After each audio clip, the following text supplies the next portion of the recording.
എനിക്കറിയില്ല, എന്നാൽ അങ്ങേക്കറിയാം. ഓ, അങ്ങെല്ലാം അറിയുന്നവനാണ്. ഓ പരിശുദ്ധാത്മാവേ, അങ്ങെല്ലാം അറിയുന്നവനാണ്. ഓ ഈശോയെ, പൊന്നു തമ്പുരാനെ, അങ്ങെല്ലാം അറിയുന്നവനാണ്. അങ്ങേക്കറിയാം എനിക്ക് എന്താണ് വേണ്ടതെന്ന്. അത് പിതാവിൽ നിന്ന് ചോദിച്ച് അങ്ങ് എനിക്ക് തരും. ഞാൻ വിശ്വസിക്കുന്നു, ഞാനത് സ്വീകരിക്കുന്നു, ഞാനതിനു വേണ്ടി നന്ദി പറയുന്നു.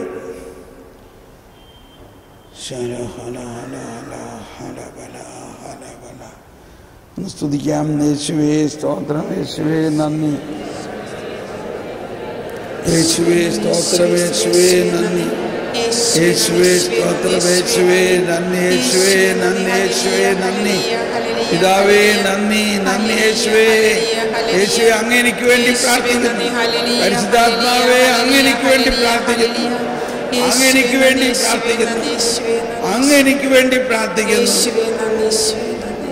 Price the Lord. ഇങ്ങനെയാണത്. അപ്പൊ ഇവിടെ നമ്മൾക്ക് ഒരുപാട് ലിസ്റ്റൊക്കെ ഉണ്ടല്ലേ. നമ്മൾ ചിലപ്പോൾ നിയോഗങ്ങളൊക്കെ എഴുതി ഇങ്ങനെ പെട്ടിയിലിടും, നമ്മൾ അതിനു വേണ്ടി പ്രാർത്ഥിക്കണം അല്ലേ. നമുക്ക് ഉദ്ദിഷ്ട കാര്യം സാധിക്കുകയും ചെയ്യാറുണ്ട്. പക്ഷെ അതൊന്നും അല്ല പ്രാർത്ഥനയുടെ ഒരു നല്ല അവസ്ഥ. വിശുദ്ധ യോഹന്നാൻ ക്രൂസിൻ്റെ പെരുന്നാളായിരുന്നു 2 ദിവസം മുമ്പ്. ഈ യോഹന്നാൻ ക്രൂസ് പ്രാർത്ഥനയുടെ ഒരു ആചാര്യനായിരുന്നു, ഒരു വലിയ രഹസ്യങ്ങൾ അടങ്ങുന്ന വ്യക്തി. അമ്മ ത്രേസ്യയും യോഹന്നാൻ ക്രൂസുമാണ് പ്രാർത്ഥനയുടെ വലിയ ആചാര്യർ. അങ്ങനെയാണ് കർമ്മലിത്ത സഭയിൽ നവീകരണം ഉണ്ടായതൊക്കെ. ഈ യോഹന്നാൻ ക്രൂസിൻ്റെ പ്രധാനപ്പെട്ട ഒരു പുസ്തകമാണ് കർമ്മല മലകയറ്റം. അത് സാധാരണ ആളുകൾക്ക് വായിച്ചാൽ മനസ്സിലാവില്ലെന്നാണ് എല്ലാവരും പറയണത്. പക്ഷെ ഞാനൊരു സാധാരണ മനുഷ്യനായിട്ട് വായിച്ചിട്ട് എനിക്ക് കുറേ കാര്യങ്ങളൊക്കെ മനസ്സിലായി. നിങ്ങൾക്ക് മനസ്സിലാവുകയൊക്കെ ചെയ്യും. അതുകൊണ്ട് അത് വായിക്കുന്നത് നല്ലതാണ്. അതിൽ വളരെ സരളമായിട്ട് ലാളിത്യത്തോടെ പറഞ്ഞിരിക്കുന്ന ഒരു കാര്യം ഇതാണ്. ഒരമ്മ ഭക്ഷണം ഉണ്ടാക്കുകയാണ്. ഭക്ഷണം ഉണ്ടാക്കുമ്പോൾ സാധാരണ വീട്ടിൽ വലിയ ആളുകൾക്ക് വേണ്ടിയുള്ള ഭക്ഷണം ഉണ്ടാക്കി, അതായത് നമ്മൾ ഇറച്ചിക്കറിയോ മീൻ നല്ല എരിവൊക്കെ ഇട്ട് ഉണ്ടാക്കി അല്ലേ. അപ്പം അമ്മ മനസ്സിലാക്കി ഇത് കുഞ്ഞിന് കൊടുത്താൽ ശരിയാവില്ല, കുഞ്ഞുങ്ങൾക്ക് ഇത്രയും എരിവുള്ള ഭക്ഷണം കൊടുത്താൽ ശരിയാവില്ല. അപ്പോൾ നമ്മൾ എന്ത് ചെയ്യും? കുഞ്ഞുങ്ങൾക്ക് വേണ്ടി വേറെ എരിവില്ലാത്ത, വേറെ നല്ല കുഞ്ഞുങ്ങൾക്ക് വേണ്ടിയുള്ള ഭക്ഷണം വേറെ ഉണ്ടാക്കി. അപ്പം അതിനുവേണ്ടി അമ്മ എന്തെല്ലാം ചെയ്തു? അതിനുവേണ്ടി വേറെ പദാർത്ഥങ്ങൾ അരിഞ്ഞുണ്ടാക്കി, വേറെ അടുപ്പിൽ തീയിട്ട് ഭക്ഷണം പാകം ചെയ്തു. വലിയ വാത്സല്യത്തോടെ സ്നേഹത്തോടെ എൻ്റെ മോന് വേണ്ടി ഞാൻ സെപ്പറേറ്റ് ആയിട്ട് ഉണ്ടാക്കി വെച്ചിരിക്കുകയാണ്. അത് മറ്റുള്ളവർക്കാൾ പ്രത്യേകമായ ഒരു ഭക്ഷണം. എല്ലാവരും ഒന്ന് കൈവീശി കാണിച്ചേ. കൈവീശി അടുത്തിരിക്കുന്ന ആൾക്കൊരു കൊട്ടുകൊട്ട്. Praise the Lord, hallelujah. All right. അങ്ങനെ അമ്മ ഈ ഭക്ഷണമൊക്കെ മേശപ്പുറത്ത് വിളമ്പി. അത്താഴം കഴിക്കാൻ സമയമായി. അത്താഴത്തിന് വന്നു. എല്ലാവരും മേശയ്ക്ക് ചുറ്റും ഇരിക്കുന്നു. അപ്പോൾ ഈ കൊച്ചു കിടന്നങ്ങ് കരയാണ്. എന്ത് പറ്റി മോളെ? എനിക്കിത് വേണ്ട, എനിക്ക് മമ്മി ഉണ്ടാക്കിയ ഭക്ഷണം വേണ്ട, എനിക്ക് ഈ വലിയ ആളുകൾ കഴിക്കണ ഭക്ഷണം മതി. ഇടി മോളെ, ഇത് കഴിച്ചാൽ നിനക്ക് കൊള്ളില്ല, നിന്റെ വയറിന് എരിവ്, ഇത് കഴിച്ചാൽ നിന്റെ കുടല് വരെ എരിയും, ഇത് കഴിച്ചാൽ നിനക്ക് ദൂഷ്യമാവും. This is not for you. ഇത് നിനക്ക് വേണ്ടി അല്ലത്, നിനക്ക് വേണ്ടി മാത്രം ഞാൻ ഉണ്ടാക്കിയിരിക്കുന്ന ഈ ഭക്ഷണം ഞാൻ എന്തോരം കഷ്ടപ്പെട്ട് ഞാൻ മാർക്കറ്റിൽ പോയി മേടിച്ചു കൊണ്ടുവന്ന് അരിഞ്ഞ് കഴുകി പ്രത്യേകം ചൂളയിൽ ഇതേമാതിരി പാകപ്പെടുത്തി നിനക്ക് വേണ്ടി മാത്രം ഉണ്ടാക്കിയതാണ്. എനിക്കിത് മതി.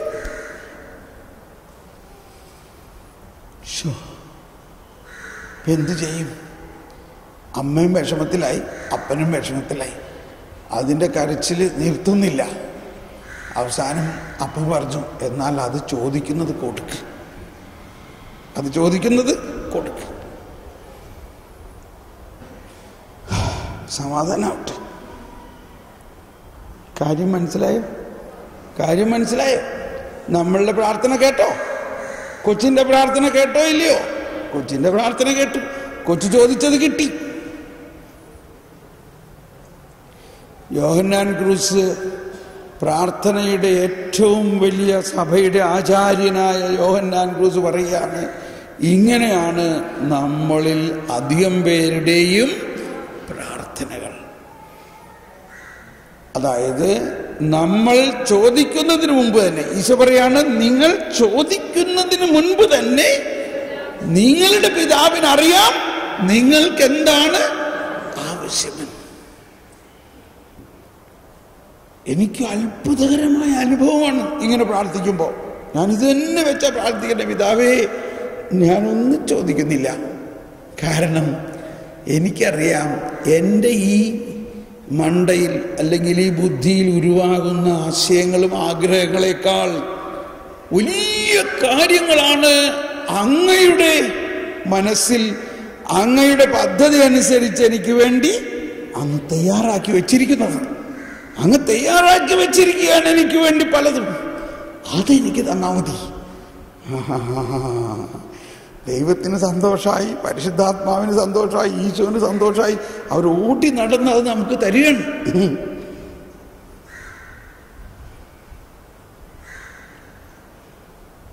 ഉണ്ടോ? പ്രാർത്ഥന എന്ന മഹാവിസ്മയം എന്ന് പറയുന്നത് അതാണ്. നമ്മൾ ഈ കടലാസിൽ എഴുതിയിടണതൊക്കെ കിട്ടും. നമ്മൾ ചോദിക്കണു, നൊവേന ചെല്ലണു, കുറേ നൊവേന, ഇപ്പോൾ 50 പ്രാവശ്യം കരഞ്ഞ് പ്രാർത്ഥിക്കുമ്പോൾ തരാതിരിക്കുമോ? തീർച്ചയായിട്ടും തരും. നൊവേന ചെല്ലണതിനൊന്നും കുറ്റം പറയല്ല ഞാൻ. പക്ഷേ ഇതാണ് നമ്മുടെ അവസ്ഥ.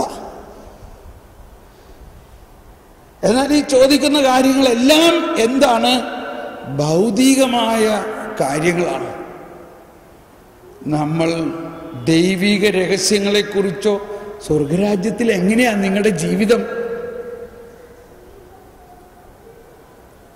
അവിടെ നമുക്ക് എന്ത് വേണം, ആ സ്വർഗരാജ്യത്തിലുള്ള അവസ്ഥ എന്താണ്,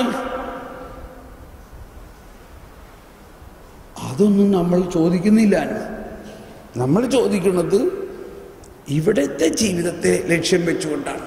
അതല്ല പ്രാർത്ഥന. അത് ഈശോ പറയുന്നുണ്ട്, അതൊക്കെ നിങ്ങളുടെ പിതാവിനറിയാം. നിനക്ക് എന്ത് ഭക്ഷിക്കണമെന്നും എന്ത് ഉടുക്കണമെന്നും ഒക്കെ ഉള്ളത് നിന്റെ പിതാവിനറിയാം. നീ എന്തന്വേഷിക്കണം? നീ ദൈവരാജ്യത്തിന്റെ രഹസ്യങ്ങൾ അന്വേഷിക്കുവിൻ. അത് കിട്ടിക്കഴിയുമ്പോ ബാക്കിയുള്ളതെല്ലാം താനേ കിട്ടും.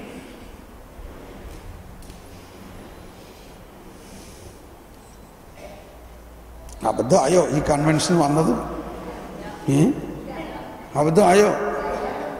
വിഷമിക്കണ്ട. നിങ്ങളൊന്നും ചോദിക്കാതെ തന്നെ നിങ്ങൾക്കെല്ലാം കിട്ടും.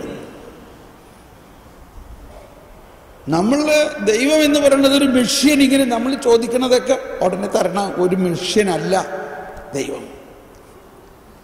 ദൈവം നമ്മൾ ചോദിക്കുന്നതിന് മുമ്പ് തന്നെ, ഇപ്പം നമ്മുടെ മക്കൾക്ക് പ്രായമാവാറായി, അവർക്ക് കല്യാണക്കാര്യം നടക്കും, ഇതൊക്കെ അവർ ചോദിക്കാറുണ്ടോ നമ്മളോട്? മാതാപിതാക്കളോട് പിള്ളേർ ചോദിക്കാറുണ്ടോ? നമ്മൾ അവരുടെ ആഗ്രഹങ്ങളല്ല, അവരെക്കുറിച്ച് ദൈവത്തിൻ്റെ എന്താ പ്ലാൻ?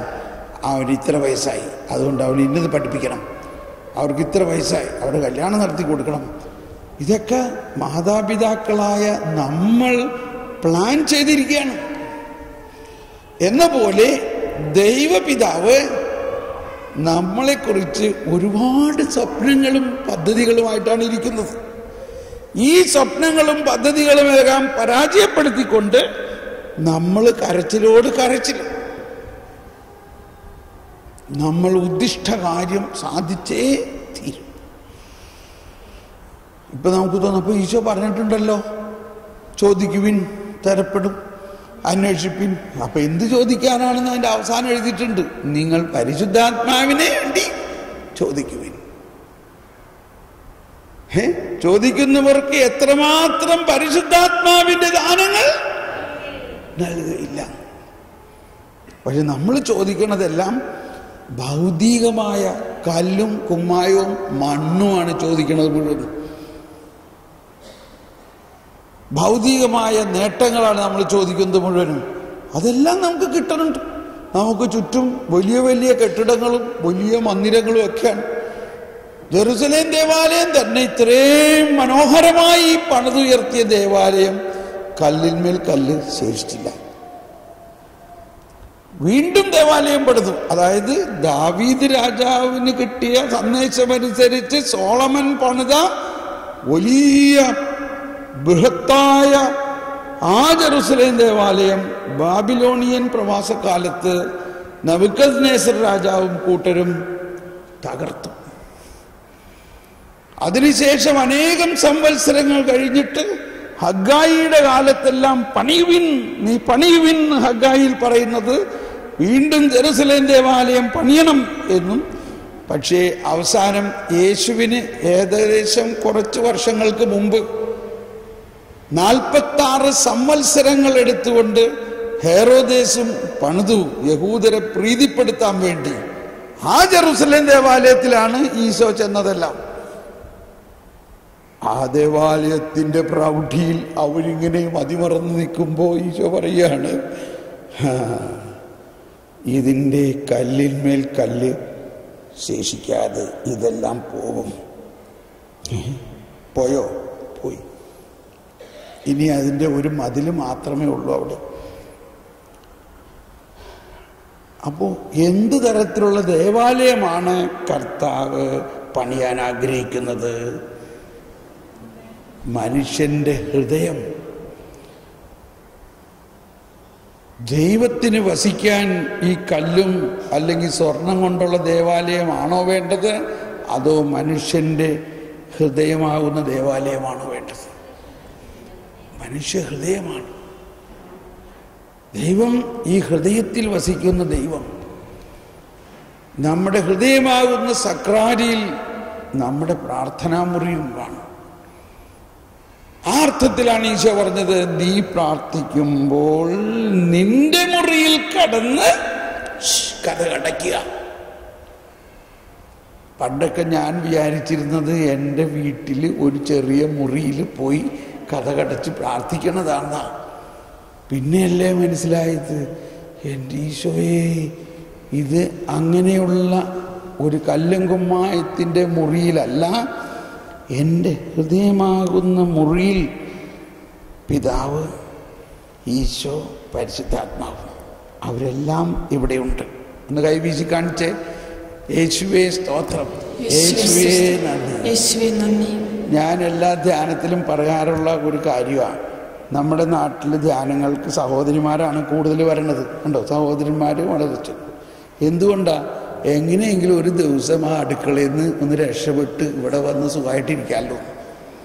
5 ദിവസത്തെ ധ്യാനമാണെങ്കിൽ 5 ദിവസം ഇനി അടുക്കളപ്പണിയില്ല, പാത്രം കഴുകണ്ട, ഭക്ഷണം ഉണ്ടാക്കണ്ട, ഇവിടെ വന്നിരുന്ന് സുഖമായിട്ട് ഇരിക്കുക. ഇത് വളരെ ആവശ്യമുള്ളൊരു കാര്യമാണ്. അവർക്കൊരു റെസ്റ്റ് വേണ്ടേ? വേണോ ഇല്ലയോ? വേണോ? അത് വളരെ ആവശ്യമാണ്. അതിനും കൂടി വേണ്ടിയിട്ടാണ് ഈ ധ്യാനങ്ങളെല്ലാം. എന്തിനാണ്? വീട്ടിൽ നിന്ന് ഒന്ന് രക്ഷപ്പെട്ട് ഈ എല്ലാ ദിവസത്തെയും അതാണ് വേണ്ടത്. മക്കൾക്ക് വേണ്ടി അമ്മമാര് പ്രാർത്ഥിക്കണം. അത് വളരെ നല്ല കാര്യം. മക്കൾ അവിടെ പണിയട്ടെ. അവർ പണിക്കാരാക്കി, അവരെയും കൂടി ഇവിടെ കൊണ്ടുവരായിരുന്നില്ലേ? അവർക്ക് ഇതിനൊന്നും സമയമില്ല. നല്ല കാര്യം. അപ്പോൾ ഇങ്ങനെയൊക്കെയാണ്. അപ്പം ഞാൻ പറഞ്ഞു വന്നത്, നമ്മൾക്കൊരു വിശ്രമം കൂടിയാണ് ഈ ധ്യാനം. വിശ്രമം കൂടി പോകുമ്പോൾ ഉറക്കം വരുന്നു. ഉറക്കം പറഞ്ഞതിൻ്റെ കാര്യം പറഞ്ഞത്, നമ്മൾ ഒരു വിശ്രമമില്ലാതെ ഈ വീട്ടിൽ ജോലിയാണ്. രാവിലെ എണീറ്റാൽ അടിക്കണം, തുളയ്ക്കണം, നീ കഴുകണം, പാത്രം കഴുകണം. അത് കഴിഞ്ഞപ്പോഴേക്കും അടുത്ത ഭക്ഷണത്തിന് സമയമായി. ആ ഭക്ഷണം കഴിഞ്ഞ് പാത്രം കഴുകി കഴിഞ്ഞപ്പോഴേക്കും അടുത്ത ഭക്ഷണത്തിന് സമയമായി. ഇങ്ങനെ രാത്രി 11 മണി വരെ നമുക്ക് ജോലി തന്നെ ജോലി. സന്ധ്യ നമസ്കാരം എത്തിക്കാൻ പോലും സമയമില്ല. ഇതാണ്.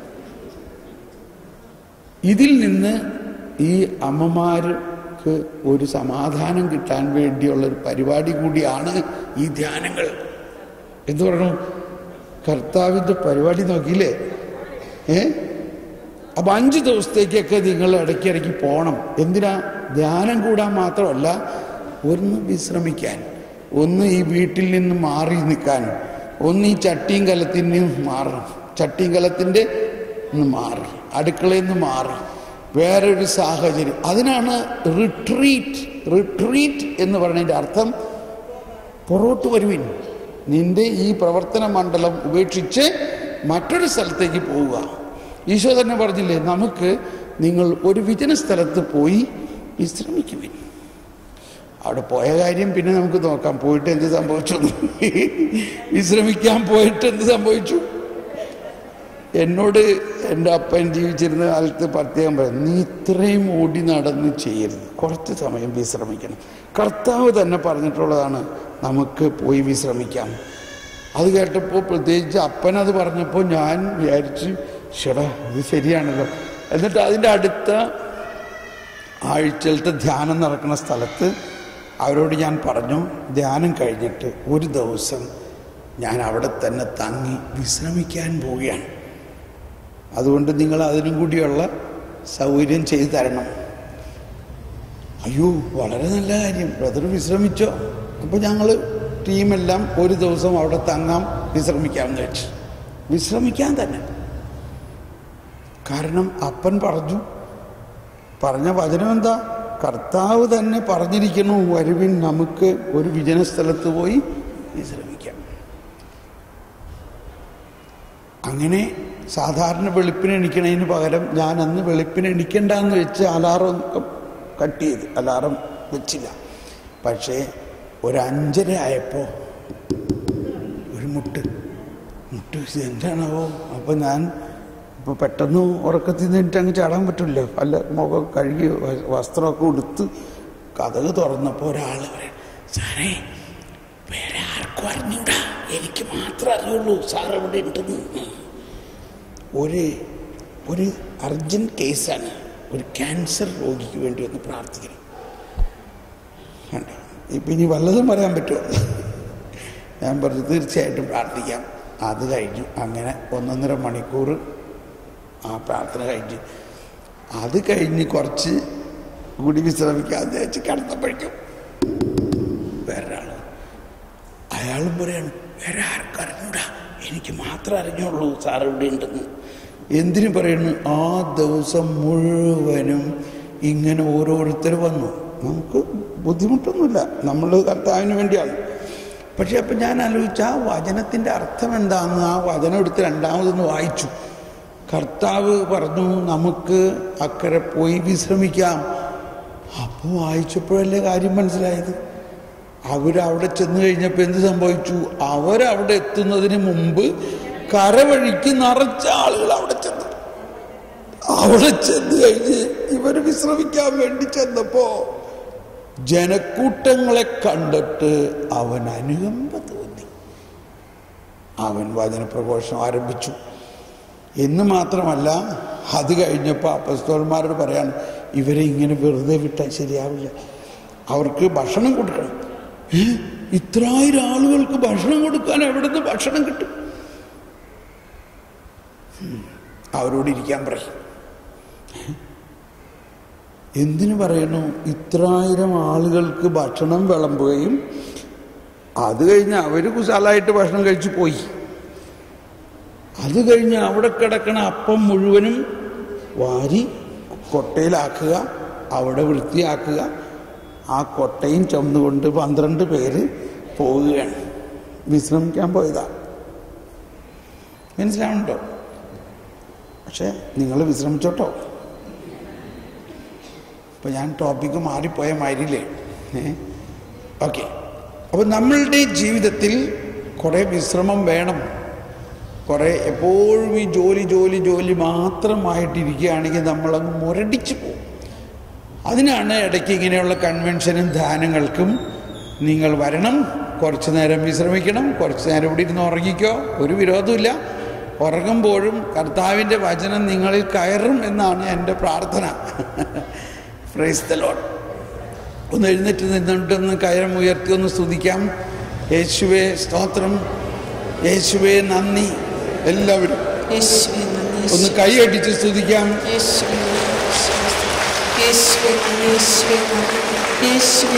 ഹല്ലേലൂയ, ജയം ഹല്ലേലൂയ, യേശു കർത്താവ് ജീവിക്കുന്നു.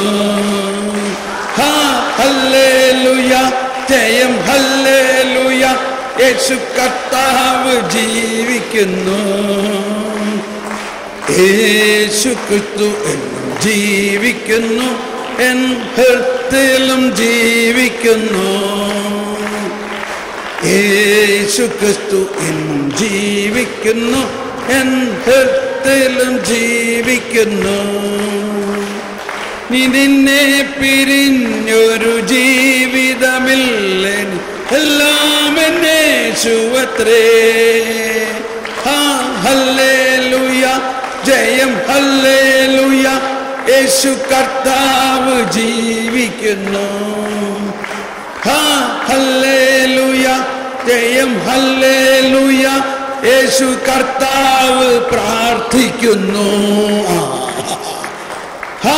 ഹല്ലേലൂയ, ജയം ഹല്ലേലൂയ, യേശു കർത്താവ് പ്രാർത്ഥിക്കുന്നു. Praise the Lord. നമുക്കിരിക്കാം.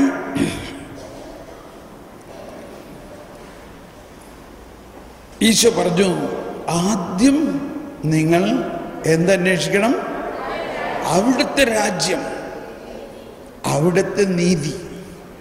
ഇതെല്ലാം ഇപ്പോഴും അജ്ഞാതമാണ്.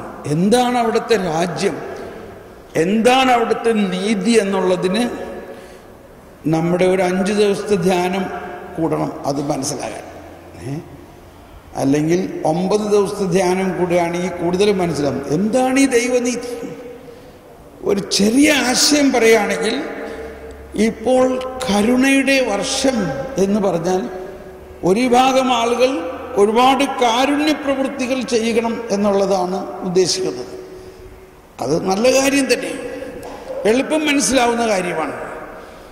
എന്നാൽ അതിനേക്കാൾ ഉപരിയായിട്ട് മനസ്സിലായേണ്ട കാര്യം ഇതാണ്: ദൈവം കരുണയാണ്. ദൈവത്തിൻ്റെ സ്വഭാവം കരുണയാണ്. ദൈവം, ശ്രദ്ധിക്കണേ, എന്താ പറയാൻ പോണേ? ദൈവം ശിക്ഷിക്കുന്ന ദൈവമല്ല, മറിച്ച് രക്ഷിക്കുന്ന ദൈവമാണ്. അപ്പൊ പ്രാർത്ഥനയ്ക്കുണ്ടാകേണ്ട ഒരു മനോഭാവം ഇതാണ്. അതാണ് ഈശോ പറഞ്ഞത്, ദൈവം നമ്മുടെ പിതാവാണ്, വാത്സല്യം നിറഞ്ഞ പിതാവ്. ആ പിതാവിൻ്റെ മക്കളായ നമ്മളെ തെറ്റ് ചെയ്യുന്നത് അന്വേഷിച്ച് നടന്ന് ശിക്ഷിക്കുന്നവരാണോ?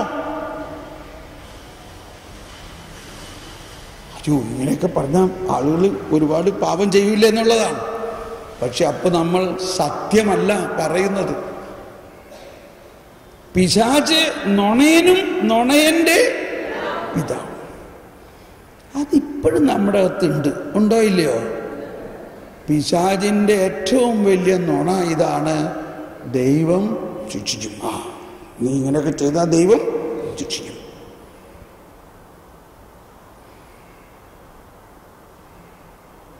അതാണ് ഏറ്റവും വലിയ നുണ.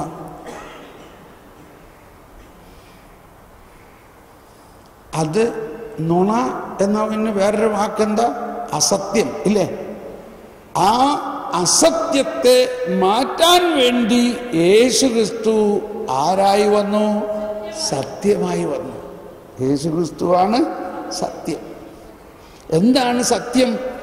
സത്യം ഇതാണ്: ദൈവം നിന്നെ സ്നേഹിക്കുന്നു. ഏത്? ഈ പാപിയായ എന്നെ സ്നേഹിക്കുന്നു എന്നോ? നീ പാപിയായിരിക്കെ ദൈവം സ്നേഹിക്കുന്നു. കരുണ എന്നതിൻ്റെ അർത്ഥം പാപിയോടുള്ള ദൈവത്തിൻ്റെ സ്നേഹമാണ് കരുണ. പക്ഷെ ഉടനെ മനസ്സിലാക്കണം, പാപത്തോടുള്ള സ്നേഹമല്ല, പാപിയോട്. അപ്പൊ പാപവും പാപിയും രണ്ടും രണ്ടാണ്. നമ്മളിലും രണ്ടാണ്, പാപവും പാപി. ഒന്ന് കരമുയർത്തി എല്ലാവരും ഒന്ന് പറഞ്ഞ്, പാപവും പാപിയും രണ്ടാണ്. നമ്മളൊരു വ്യക്തിയെ കാണുമ്പോൾ ആദ്യം മനസ്സിൽ കാണുന്നത് അവൻ ചെയ്യണ കുരുത്തക്കേടുകളൊക്കെയാണ്, അവൻ ചെയ്യണ പാപമൊക്കെയാണ്. പക്ഷെ അത് കാണുമ്പോൾ നമുക്ക് പിതാവിൻ്റെ കരുണ നമ്മളിൽ കാണണം. ദൈവം അവനെ കാണുന്നത് ദൈവമകനായിട്ടാണ്. എന്നാ പാപിയാണ്, പാപം അവനിലുണ്ട്. പക്ഷെ ദൈവം കാണുന്നത് അവനെ ദൈവമകനായിട്ടാണ്. ഇങ്ങനെയാണ് യേശുവിൽ വിശ്വസിക്കുക എന്ന് പറഞ്ഞതിൻ്റെ അർത്ഥം ഇതാണ്. യേശുവിൽ വിശ്വസിക്കുക എന്നതിൻ്റെ അർത്ഥം, അപ്പോൾ നമ്മൾ പ്രാർത്ഥിക്കുന്നത് എന്ത് ബോധ്യത്തിലാണ് പ്രാർത്ഥിക്കണേ? അവനെ ശിക്ഷിക്കണമെന്ന് ഉദ്ദേശിച്ചിട്ടാണോ പ്രാർത്ഥിക്കണേ? നമ്മൾ എന്തോരം കരുണക്കൊന്തേ ചെല്ലുന്നത്.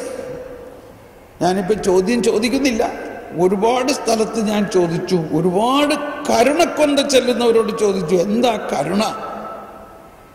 ചിലപ്പോൾ അവർക്ക് അറിയാം, പക്ഷെ പറഞ്ഞില്ല. ഇവിടെ ഞാൻ പറഞ്ഞു കഴിഞ്ഞതിൻ്റെ പേരിൽ ചോദിക്കുന്നില്ല. എന്താ പറഞ്ഞത്?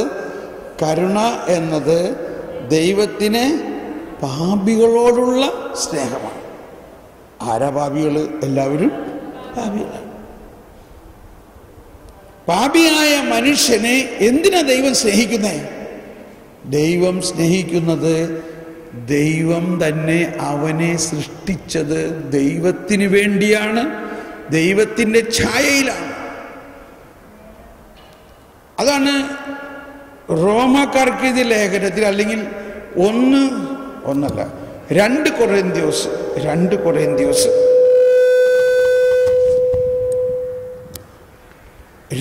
കൊറിന്ത്യസ് 5-ാം അധ്യായത്തിൽ 17 മുതലുള്ള വചനങ്ങൾ ഒന്ന് എല്ലാവരും ശ്രദ്ധിച്ചു വായിക്കണം. 2 കൊറിന്ത്യസ് 5-ാം അധ്യായത്തിൽ 17 മുതലുള്ള വചനത്തിൽ പറയുന്നത് ഇതാണ്: ക്രിസ്തുവിലായിരിക്കുന്നവൻ പുതിയ സൃഷ്ടിയാണ്, പഴയത് കടന്നുപോയി, ഇതാ പുതിയത് വന്നു കഴിഞ്ഞു. തുടർന്ന് ഞങ്ങളെ ക്രിസ്തു വഴി തന്നോട് രമ്യപ്പെടുത്തുകയും രമ്യതയുടെ ശുശ്രൂഷ ഞങ്ങൾക്ക് നൽകുകയും ചെയ്ത ദൈവത്തിൽ നിന്നാണ് ഇവയെല്ലാം. അതായത് ദൈവം മനുഷ്യരുടെ തെറ്റുകൾ അവർക്കെതിരായി പരിഗണിക്കാതെ രമ്യതയുടെ സന്ദേശം എല്ലാവരും ഏറ്റു പറഞ്ഞുകൊണ്ട്, ദൈവം മനുഷ്യരുടെ തെറ്റുകൾ അവർക്കെതിരായി പരിഗണിക്കാതെ രമ്യതയുടെ സന്ദേശം ഞങ്ങളെ ഭരമേൽപ്പിച്ചുകൊണ്ട് ക്രിസ്തു വഴി ലോകത്തെ തന്നോട് രമ്യതപ്പെടുത്തുകയായിരുന്നു.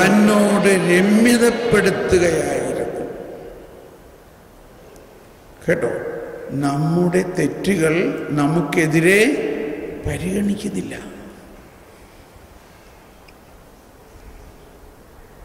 കരുണ എന്ന വാക്ക് പിന്നെ മലയാളത്തിൽ ശരിക്കും അർത്ഥം മനസ്സിലാവില്ല.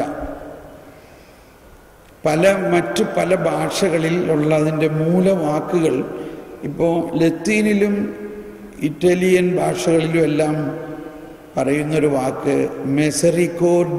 മെസറിക്കോർഡിയ എന്ന് പറയും. അപ്പോൾ മെസറി എന്ന് പറഞ്ഞാൽ നമ്മുടെ പാപകരമായ അവസ്ഥകളെല്ലാം, പ്രശ്നങ്ങളും ദുരിതങ്ങളും. മെസറി കോർഡി എന്ന് പറഞ്ഞാൽ ഹൃദയം. അപ്പോൾ ദൈവത്തിൻ്റെ ഹൃദയം മെസറിക്കോർഡിയാണ് എന്ന് പറഞ്ഞാൽ മനുഷ്യൻ്റെ എല്ലാ മെസറിയെയും ദൈവം തൻ്റെ ഹൃദയത്തിൽ ഏറ്റെടുക്കുന്നു എന്നാണ്. ഇനി ഹീബ്രുവിൽ വേറൊരു വാക്കുണ്ട്, റഹാമി എന്ന് പറഞ്ഞാൽ, റഹാമി എന്ന് പറഞ്ഞാൽ അമ്മ എന്നാണ് അർത്ഥം. അമ്മ, റഹമീം എന്ന് പറഞ്ഞാൽ അമ്മയുടെ ഗർഭം എന്നാണ് അർത്ഥം. ഇത് വളരെ മനോഹരമായ ഒരു ചിന്തയാണ്. ദൈവം പിതൃസ്നേഹമാണെങ്കിലും ദൈവത്തിൻ്റെ സ്നേഹം, കരുണ, വാത്സല്യം അമ്മയുടെ ഗർഭം പോലെയാണ്. എന്താണ് അമ്മയുടെ ഗർഭത്തിൽ സംഭവിക്കുന്നത്? ആ ഉണ്ണി, ആ കുഞ്ഞിന് വേണ്ടതെല്ലാം നൽകുന്നു. ആ കുഞ്ഞ് എന്തവസ്ഥയിലാണ് എന്നൊന്നുമല്ല, ആ കുഞ്ഞിന് ആവശ്യമുള്ളതെല്ലാം നൽകുന്നു. ഈ അർത്ഥത്തിലാണ് ഈശോ പറഞ്ഞത്, നീ ഒരു ശിശുവിനെ പോലെ ആകുക ദൈവരാജ്യത്തിൽ പ്രവേശിക്കാൻ. ഒന്ന് ചിന്തിച്ചേ, നമ്മളങ്ങ് അമ്മയുടെ ഗർഭപാത്രത്തിലാണ്. ആ ദൈവമാകുന്ന, ദൈവത്തിൻ്റെ കാരുണ്യമാകുന്ന ദൈവത്തിൻ്റെ ആ ഗർഭപാത്രത്തിൻ്റെ അകത്ത് നമ്മളൊരു ശിശുവിനെ പോലെ അങ്ങ് ചുരുങ്ങി, എന്നിട്ടങ്ങ് വിശ്വസിക്കുക, ദൈവമേ നീ ഞാനാകുന്ന ഈ ശിശുവിന് വേണ്ടതെല്ലാം നൽകും. ആ ശിശു കിടക്കുന്ന ഗർഭപാത്രത്തിൻ്റെ അകത്ത് എന്താ ഉള്ളത്? രക്തവും വെള്ളവും, രക്തവും വെള്ളവും. അങ്ങനെ ദൈവത്തിൻ്റെ ഗർഭപാത്രത്തിലാണ് നമ്മൾ ഓരോരുത്തരും. അത്രയ്ക്ക് ദൈവത്തിൻ്റെ കരുണ ദൈവം നമ്മോട് കാണിക്കുന്നുണ്ട്. അത് മനസ്സിലാകാത്തതിനെയാണ് നോണ എന്ന് പറയണത്. അത് മനസ്സിലാക്കാതെ പാപിയെ അന്വേഷിച്ച് നടന്ന് കണ്ടുപിടിച്ച് രണ്ടാളുകളുടെ സാക്ഷ്യത്തോടുകൂടി തെളിവ് കണ്ടുപിടിച്ച് അവരെ കല്ലെറിയുന്ന ഒരു നീതിയാണ് ഫരിസേയ നീതി. ദൈവനീതി എന്ന് പറയുന്നത് കണ്ടുപിടിച്ച് സംരക്ഷിച്ച് ജീവൻ കൊടുത്ത് രക്ഷിക്കുന്ന നീതിയാണ് ദൈവനീതി. ജീവൻ കൊടുത്ത്, ആ പാപിക്ക് വേണ്ടി ജീവൻ കൊടുത്ത് അവരെ നേടുന്നു. അതാണ് ദൈവനീതി. ഫരിസേയ നീതി എന്ന് പറയുന്നത് പാപിയെ കണ്ടുപിടിച്ചു, അവന് നോക്കണേ, അല്ലെങ്കിൽ അവള് നോക്കണം, അവരെന്താ വഴിക്ക് പോണത്, നീ ശ്രദ്ധിക്കണം കേട്ടോ, എന്നിട്ട് എന്നെ അറിയിക്കുക, രണ്ടാളെയും വിളിച്ച് കാണിക്കുക. ഇതാണ് ഫരിസേയരുടെ നീതി. നമ്മൾ ഏത് നീതിയിലാണ്?